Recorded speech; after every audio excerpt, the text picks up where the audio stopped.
Now, at this point, I wanted to shift to a slightly faster pace for a little bit. I'd like this to be like a Charlie Rose interview where we can all sit down and have a long conversation, but with so many candidates this early in the primary process, it's hard for us to ask many questions. So I wanted to have sort of a lightning round, if you will, where I ask some more specific, perhaps more delimited questions and give the candidates 30 seconds to respond to each of these questions. Now, while I'm at it, by the way, I wanted to just thank this gentleman sitting over there, a Tea Party volunteer, Roger Schweikert, who's running our timing systems.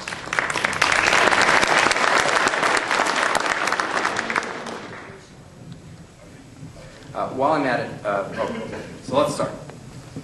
After Tuesday's election in Massachusetts, it is possible that you will be, if you win the Republican nomination, and then go on to win the election in the fall, that you could be part of a Republican majority. Now, as such, you would not just be responding to President Obama or to Democratic leaders in Congress. You would have a certain degree of latitude to set your own agenda. So if that were to happen, now I know that's all a series of ifs, but if that were to happen, name the one thing that you think should be the first top priority of a Republican Congress.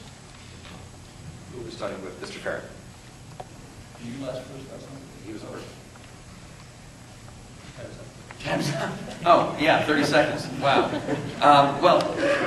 We still have a year of Democratic control. And so the first thing I would do is, and since health care is not going to pass this year at all, it is not, and cap and trade won't pass, I propose the Liberty Recovery Act of 2011 to repeal everything that Obama was going to introduce in his first 2 years.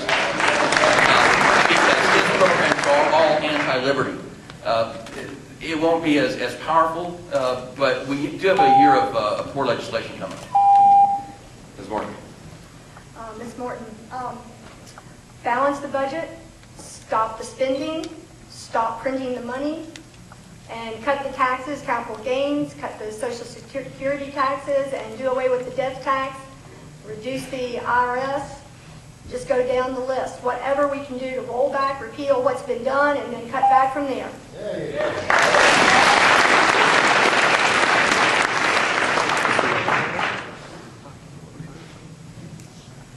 Unemployment is at an unacceptable level. We need to get American jobs immediately.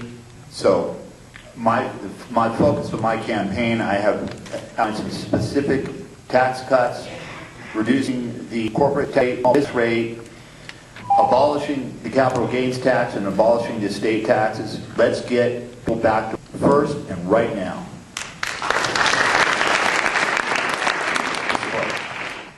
I think we have to get control of the spending. We certainly have to cut taxes. The big thing to do is to move control of the United States back to the people instead of being controlled by a bunch of people in Washington, D.C.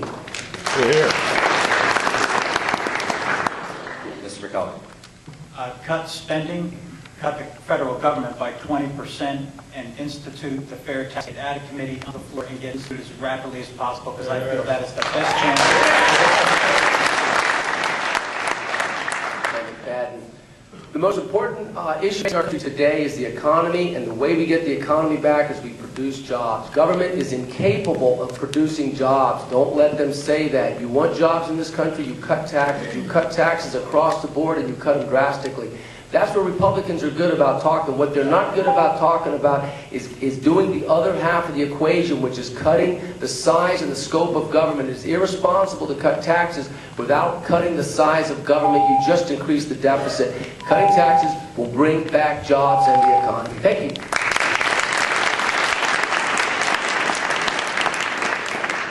See, I thought this would be a little more lively. Next question. People tend to forget that the Tea Party movement did not just begin as a reaction against the current administration. Most of the Tea Party people I've talked to say their outrage began earlier with the previous administration's failure to keep government in check, particularly during the financial crisis. So let me ask you this. If you had the power to do so, what legislation or other measure would you reverse, not from the Obama administration, but from the Bush administration? Sorry, Mr. Ferrin. Starting with Ms. Morton. Oh, I go back. NAFTA, definitely.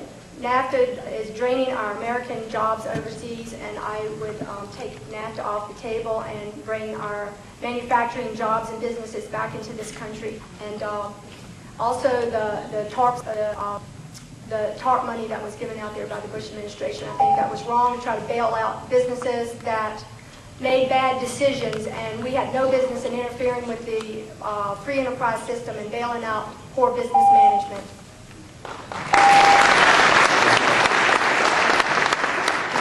I would abolish McCain-Feingold, No Child Left Behind. The massive growth of government and of course the money that was given to failing companies at the end of the Bush administration. I almost have to say ditto. That's exactly what I wrote down as we were going across these things. The stimulus package I wouldn't have voted for. No Child Left Behind needs to be repealed. And we need to get control of the runaway spending and the expansion of federal government. We've got to bring them back in size the same way we're doing here in Albemarle County now by reducing spending. No company is too large to fail. And the other thing is, again, both parties are responsible here. It's not a Democrat issue. It's not a Republican issue. All congressmen throw money at a problem, spend, spend, spend, and that's what should have not happened under the Bush administration, and has got to be stopped. Mike McPadden. Well, I'll go back to the Carter administration. We'll get rid of the education department first. That's got to go. AmeriCorps has got to go. We'll go back to, you got the Bush administration, TARP funding has to go, and no funding for Acorn ever. Yeah.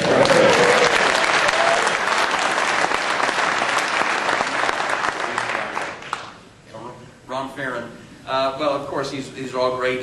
My biggest problem with TARP is Secretary Paulson came in and said, if we don't take the toxic assets out, we are going to fail as a country.